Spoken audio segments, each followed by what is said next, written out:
More than 200 Google employees call for company to end its work on censored search engine for China. More than 200 Google employees spoke out against their employer on Tuesday in an open letter that urged the company to drop Project Dragonfly, a censored search engine currently being designed for the Chinese government. Our opposition to Dragonfly is not about China. We object to technologies that aid the powerful in oppressing the vulnerable, wherever they may be, the Google employees wrote in the letter published on. More signatures have been getting added since the letter's publication.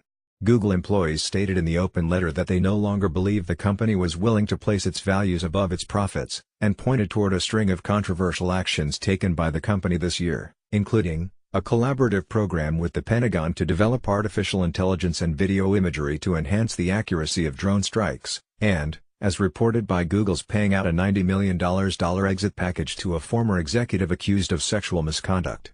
We are Google employees and we join Amnesty International in calling on Google to cancel Project Dragonfly, Google's effort to create a censored search engine for the Chinese market that enables state surveillance. Read more. Many of us accepted employment at Google with the company's values in mind, including its on-Chinese censorship and surveillance, and an understanding that Google was a company willing to place its values above its profits, the employees stated.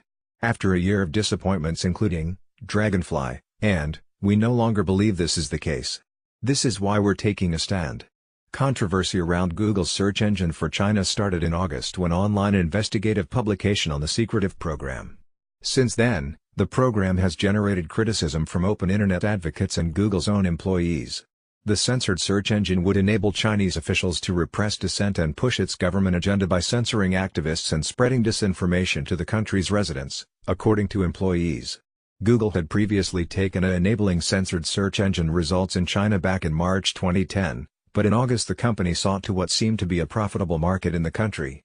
Sundar Pichai, Google's chief executive, during an interview in October, a Google spokesperson said the company had been investing for many years to help Chinese users, but that work on Dragonfly was exploratory and that the company was not close to launching a search product in China.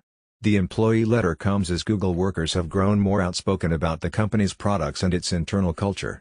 Google employees protested the Chinese search engine in a similar fashion in August, when signed a letter to Pichai expressing concerns about the suspected censored search engine.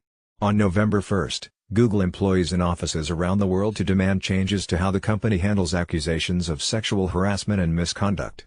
Google's employees say the company has struggled to answer to employees and activist groups seeking greater transparency and accountability from the tech giant, with the open letter stating that their leadership's response has been unsatisfactory.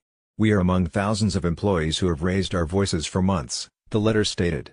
International and have also sounded the alarm, emphasizing serious human rights concerns and repeatedly calling on Google to cancel the project. So far, our leadership's response has been unsatisfactory. Google employees also expressed in Tuesday's open letter that they are now with Amnesty International, a human rights organization. Amnesty International launched on Monday, claiming the internet giant is planning to trade internet freedoms for profit. The activist group plans to stage outside of Google offices across the globe, fighting against the censored search engine. Google is too powerful not to be held accountable, the employees stated.